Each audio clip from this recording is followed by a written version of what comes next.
Hello YouTuber family, કેમ છો સૌને? ગુડ મોર્નિંગ, જય શ્રી કૃષ્ણ.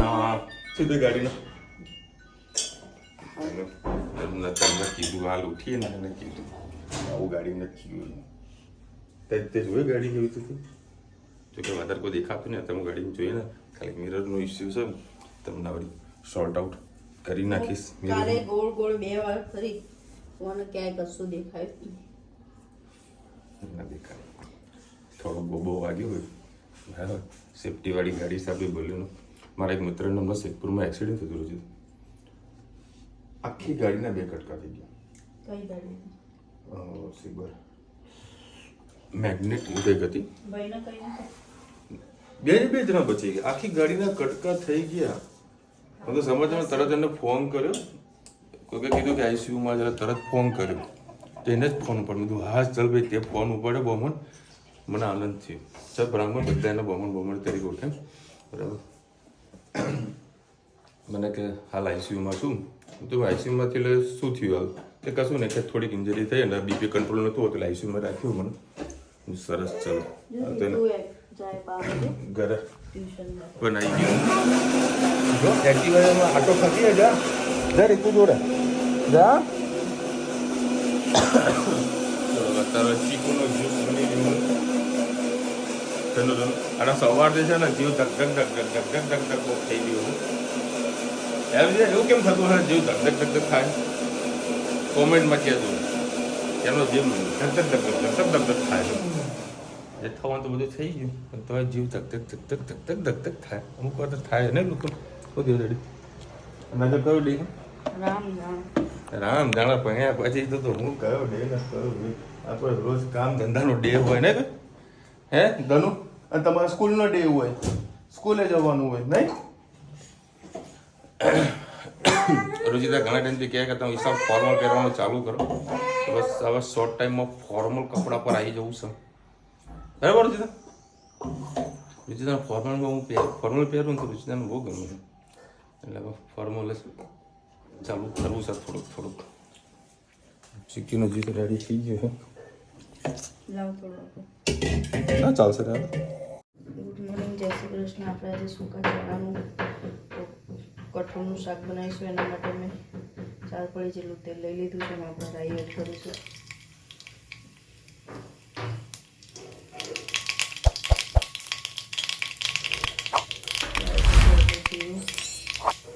હિંગ, 1 લાલ મરચું, તમાલપત્ર,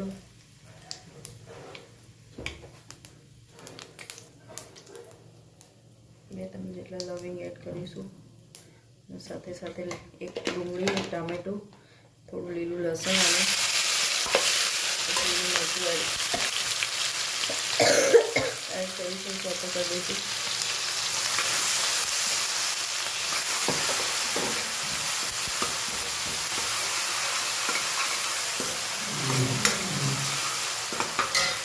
મીઠું એડ કરો.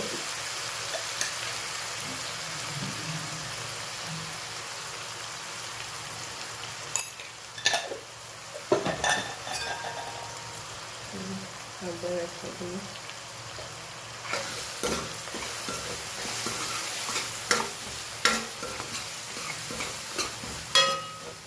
બસ મસાલાને થોડીક પાકવા દઈએ.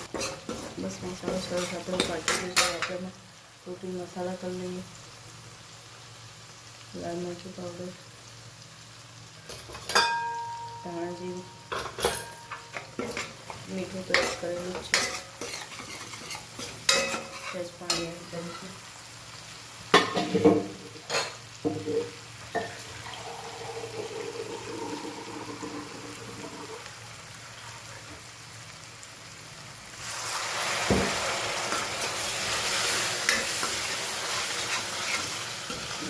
મરચાંને થોડીક વાર આપણે 50 થઈ જાય ત્યાં સુધી પાકવા દઈએ. મસાલાને સરસ તેલ છૂટું પડે ત્યાં સુધી. બસ હવે આપણે એમાં જે મેં આખા ચણા જે ખાવાના આવે છે એનો થોડો પાવડર કર્યો તો એડ કરીએ. એનાથી સરસ જાડો તમારો રસો થશે. ખાવાની પણ મજા આવશે. સાથે સાથે એને પણ પાકવા દઈએ. જોઈ શકો છો કેવી બધો રસો એ થઈ ગયું છે. થોડું પાણી નાખીને હવે ચણા નાખી દઈએ. ગેસની ફ્લેમ ફૂલ રાખીએ. મસાલાને પહેલાં એકરસ થવા દઈએ.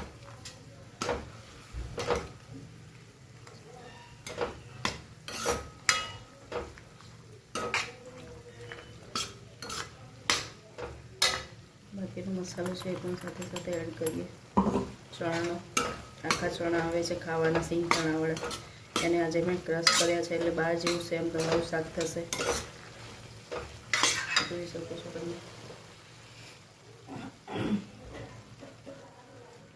થોડીક વાર થવા દઈએ. એટલે સરસ ચણામાં આપણે પાણી એડ કરીએ અને થોડીક વાર ઉકળવા દઈએ.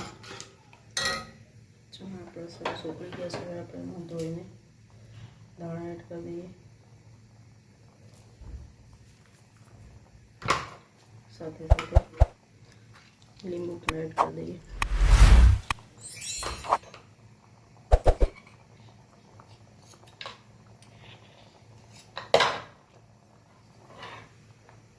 ચણાનું રસાવાળું શાક સરસ તૈયાર. આવજો. જય શ્રી કૃષ્ણ. જય શ્રી કૃષ્ણ. આપણે બનાવીશું આજે ગાજરનો હલવો. મેં એના માટે એક નાના કપ જેટલું દૂધ લઈ લીધું છે. આપણે ઇન્સ્ટન્ટ ગાજરનો હલવો જ બનાવવાનો છે. આપણે છીણવાની એને જફા કર્યા વગર ડાયરેક્ટ જ બનાવવાનો છે. સરસ એવો બહાર જેવો જ બને છે. પાણી ગાજરનું બધું બળી જશે એટલે સરસ જ એવું સેમ હલવો બનશે. કુકરમાં જ બનાવીશું આજે આપણે.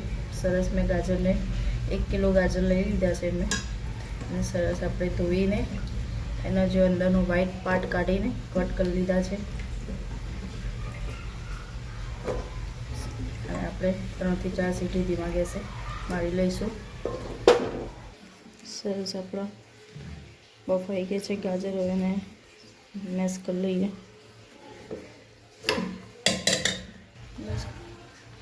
આપણે ગાજરને કઢીમાં ટ્રાન્સફર કરી દીધા છે. હવે એને પાણી થોડું એનું બળે ત્યાં સુધી આપણે ઉકળવા દઈએ.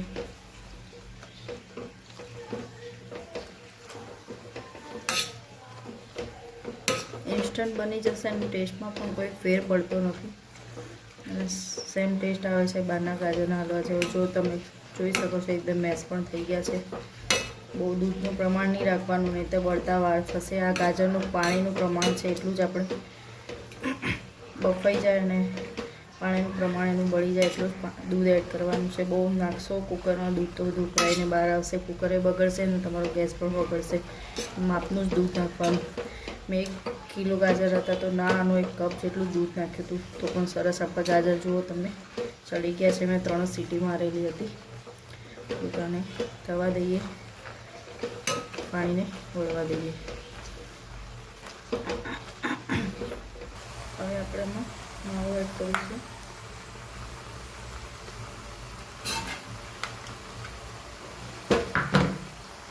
હવે આપણે એમાં 1 વાટકી જેટલું પાણી એડ કરીએ.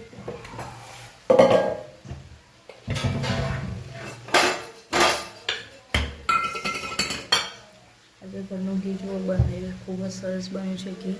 આપણે ઘરનું ઘી જ એડ કરીશું આજે.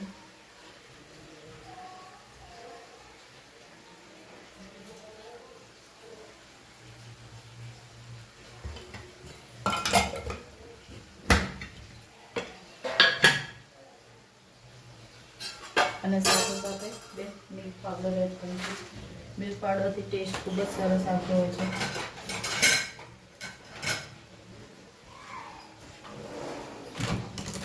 નાનું પેકેટ આવે છે એવરીડેનું. મિલ્ક પાવડર એડ કરીએ.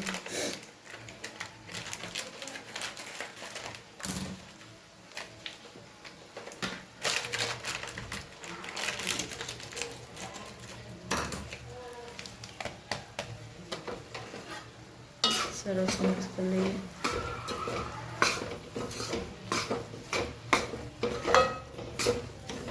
હવે ખાંડને ઓગળવા દઈએ. હવે આપણે એલચી પણ નાખી દઈએ. સરસ મિક્સ કરી લઈએ.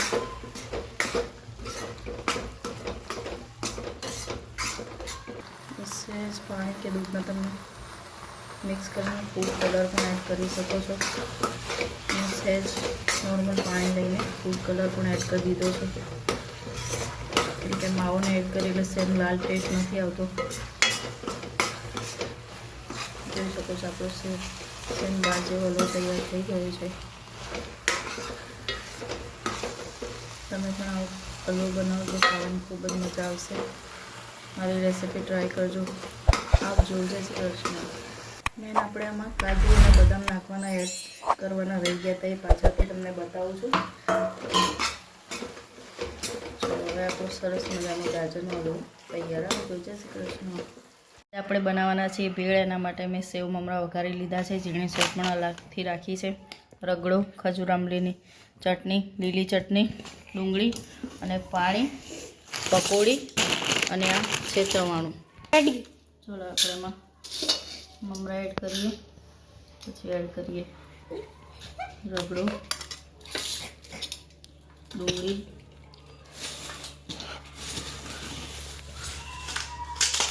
પકોડી, ખજૂર આંબલીની ચટણી અને પાણી એડ કરીશું. તીખું થોડુંક જ એડ કરીશું, પાછું છોકરાઓ ખાય ના ખાય. અને પછી ઝીણી સેવા. હિતભાઈને એમને ખાવાનું એટલે સ્પાઇસી નથી બનાવ્યું, એટલે ગ્રીન ચટણી આરી નાખશો તો ટેસ્ટ ખૂબ જ સરસ આવશે. આ રીતનું મોડું જ બનાવ્યું છે. આમાં તમે લાલ ચટણી પણ એડ કરી શકો છો. સરસ આપણી ભેળ તૈયાર. આજે અમે આ જ ખાવાના છીએ અને વિશાલને બનાવીશું દૂધીનું શાક. ચલો ભાઈ મમ્મી ગોરતલાનું ટિફિન લઈને આવી છે. ટિફિન તો કશું નહીં કાંઈ મુસ્કરા લે. ચલો ભાઈ 10:30 વાગ્યા છે. મેં ધણીને કીધું તને ટી શર્ટ તને મસ્ત લાગે હે. કેવી લાગે બતાવજે ટી શર્ટ. બતાવજે ખરા કેવી. આ કઈ ટી શર્ટ કહેવાય બેટા? ટામાટા છે ને બાએ મોકલ્યું, શું ખબર છે ને? તારા માટે અને હેત માટે શું મોકલ્યું ખબર? શું મોકલ્યું? સરપ્રાઈઝ ટિફિન મોકલ્યું. મેં રોજિંદા દરું કે તને ટી શર્ટ મસ્ત લાગે કે ટી શર્ટ નહીં, સ્વેટ જેકેટ. 1 2 3. નહીં બગાડું, બસ નહીં બગાડું, ટેન્શન ના લે તું. એટલે ભાઈ બસ અહીંયા મૂકી દીધું મેં. આજે રુચિતા છે ને ઉપવાસ કર્યો, આજે રજા રાખી છે રુચિતા. તો ખાલી મૂકી કે ચટણી ખાલી રુચિતા ઉપવાસ કર્યો. મને કહે સર તમે આવો તો તમારા માટે ગરમા ગરમ દૂધીનું શાક બનાવો. મમ્મીનો ફોન આવ્યો, સર તો આવતો હતો લઈ જા ઇડલી. રુચિતાનો ફોન કર્યો કે ઇડલી બનાવી છે, એટલે કે મોકલો હતા વિશાલ ખાઈ લેશે. આજે મમ્મીનું ટિફિન મારે ખાવાનું છે. તમે શું ખાધું છે ધનુ? તમે શું બનાવ્યું તું? હે ચકુ? હે એટલે તે દવા પીધી? કેમ? ઓ વાવ. ઓ એ પકોડી તમે ભેલ બનાવી હતી, મને ખબર ને. શું બનાવી તું? તો અમને આવ્યું કેમ? તને બહુ ભાવે? હે ચલો ભાઈ નમસ્કાર. આ લોકોને ખવડાવી દઈએ પેલા. તમારું સીસીટીવી કેમેરા આવું તો ખબર? પપ્પા તો મમ્માએ શું બને તમને ખબર? મધુર ના કે ગાજરનો હલવો. કે શું બનાવી? કેવો હતો ગાજર? તીખો હતો? તો મોરો હતો? એ ગાજરનો હલવો મોરો બનાવવાનો? મોરો હતો કે મીઠો હતો? તો આ કે છે કે ગાજરનો હલવો મોડો હતો. હા હા હા, ગરમા ગરમ ગાજરનો હલવો મોજ પડી જવા. લ્યો દેખો ભાઈ તારે બધું જમીન બધું સાફ કરી તો ધનુ કેમ? પપ્પા તમે કેમ સાફ કરો? મમ્મી સાફ નહીં કરતી? હેતને લઈને ઉપર ઊંઘવા માટે. હેતને પણ ઊંઘ આવતી હતી, પણ જન્યું તો ઊંઘ આવતી જ નથી. નહીં કે તને ટી શર્ટ મસ્ત લાગે તને? તને એડજસ્ટમેન્ટ નહીં થાય ત્યાં આવતી એ જો ચાલો ક્યાં નાખ્યો જુઓ હાથમાં લગાવી દે ચોંટાડી દીધો ભાઈ ગાજરનો હલવો સુપર બને સુપર માઇન્ડ બ્લોન મસ્ત ટેસ્ટ બને રેસીપી આવો તો બનાવજો છેલ્લો કારણ કે આવા ભાઈ ગાજર આવા પૂરા થવાની તૈયાર કારણ કે આવો ઉનાળો ચાલુ થઈ ગયો બરાબરની ગરમી લાગી રહી છે છેલ્લા અઠવાડિયાથી તો મારા ઉપર રૂમમાં તો પંખો ચાલુ કરીને જ ઊંઘ્યા છે તો ટાઈમ બોલો લાવે એસી પણ સર્વિસ કરાવી દઉં અરે 2 મિનિટ નહીં અરે ઉભી રહે ને ગાયત્રી બેન લખે છે વિશાલભાઈ કાલે 11 છે સન્ડે મહાશિવરાત્રી આ હા બેટા તારા મારા અહીંયા વિડીયો કોમેન્ટ વાંચવાની છે બેટા હા બસ અલકાબેન લખે કિચનમાં ની નેપકિન રિંગ છે ત્યાં પથ્થર મુકાવી દો ગ્લાસ બધું ભરીને પથ્થર છે ત્યાં મૂકો દો અલકાબેન અમે કેવું છે એ બનાવ્યું એ બરાબર જ કરેલું છે તમે કહો છો રાઈટ જ છે પરંતુ ત્યાં પ્રોબ્લેમ એવું છે કે તે એ જે જગ્યા ત્યાં આરસીસી આવેલું છે અને આ છોકરાઓને કદાચ મોટા થાય એટલે પછી શું અને દરવાજો છે અડીને એટલે કદાચ કોઈ અંદર જાય કોઈ બહાર આવે તો કદાચ પથ્થર વાગવાનો ચાન્સીસ રહેતો હોય છે એના માટે અમે નથી મુકાયું બાકી બાજુમાં છે જ ગ્લાસનું બધું મૂકવાનું સ્ટેન્ડ એટલે કાંઈ તકલીફ નથી પડતી કૌશિકભાઈ લાગે જે 11 છે ફ્રાઈડે અને સન્ડે મહાશિવરાત્રી હું શિવરાત્રી કરું છું અરે હા એટલે એક સલંગ તહેવાર આવશે શુક્રવારે 11 કરવાની વેલેન્ટાઇન ક્યારે શનિવારે કયા શું શનિવારે જશે વેલેન્ટાઇન ડે કઈ તારીખે છે હા શનિવારે વેલેન્ટાઇન ડે છે આ રવિવારે મહાશિવરાત્રી હું શિવરાત્રી કરું છું ભરતભાઈ લખે છે વિશાલભાઈ તમારા પિતૃ કૃપા છે તમારી રક્ષા થાય છે હા જી વાત સાચી છે પછી ને કોમેન્ટ આવી હતી કે વિશાલભાઈ એરબેગ નથી ગાડીમાં હા એરબેગ છે મારી ગાડીમાં પણ ભગવાન આપણે એટલી પ્રાર્થના કરીએ છીએ કોઈ દિવસ એરબેગ ખુલે નહીં મતલબ એ પોઝિશન ના આવે કે આવે તો ખુલી જાય બરાબર પણ એ પોઝિશન ના આવે કે આપણે કદી ગાડીના કંઈક પ્રોબ્લેમ થાય કારણ કે આટલા વર્ષોથી મેં અલ્ટો પણ મેં ચલાવી 7 વર્ષ અલ્ટો મેં ચલાવી બરાબર આ દિન સુધી ભગવાનની દયાથી કૂતરું સામે આવી ગયું વાત 2 નંબરની છે બાકી કોઈ દિવસ મારે એવું મેજર એવું એક્સિડન્ટ નથી થયું થયું છે એ પાછળથી જ થયું છે લોકો પાસે ઠોકી જતા રહે બાકી મારાથી નથી થયું શાંતિ ગાડી ચલાવીએ છીએ કે વધુ 10 મિનિટ કે 15 મિનિટ કે 20 મિનિટ કે અડધો કલાક લેટ થશે એનાથી વધારે બીજું કોઈ થવાનું છે નહીં એટલે દોડાઈને કાંઈ મતલબ એટલે અમારો જે રસ્તો છે મહેસાણાથી અમદાવાદનો ભલે હાઈવે કહેવાનું નામનો કહેવાયનો હાઈવે છે પણ સ્પીડમાં ગાડી ત્યાં ચાલે એવી જ નથી ધીરે ચલાવીએ ભલે ગમે તેટલી હાઈવે ક્લીન કેમ ના હોય નોર્મલી સ્પીડ ચલાવવાની ધીરે જવાનું ધીરે આવવાનું આપણે એક દાડામાં થોડુંક એવું કંઈ નાહી જવાનું આપણે રોજ જવાનું છે નહીં તો હે ને બસ સાચી ને હા ગાડી કઈ ચલાવવાની ધીરે ચલાવવા ફાસ્ટ ફાસ્ટ અને હિતમાં બંને ફાસ્ટ જ ચલાવે છે ચલો મળીશું નવા વિડીયો સાથે નવા મજ મસ્તીની સાથે ત્યાં સુધી અમને પ્રોજ આજે હિન્દ ભારત મત કીધી અને વિડીયો ગમતો ફટાફટ લાઈક કરો શેર કરો સબસ્ક્રાઈબ કરવાનું ભૂલતા નહીં રાધે રાધે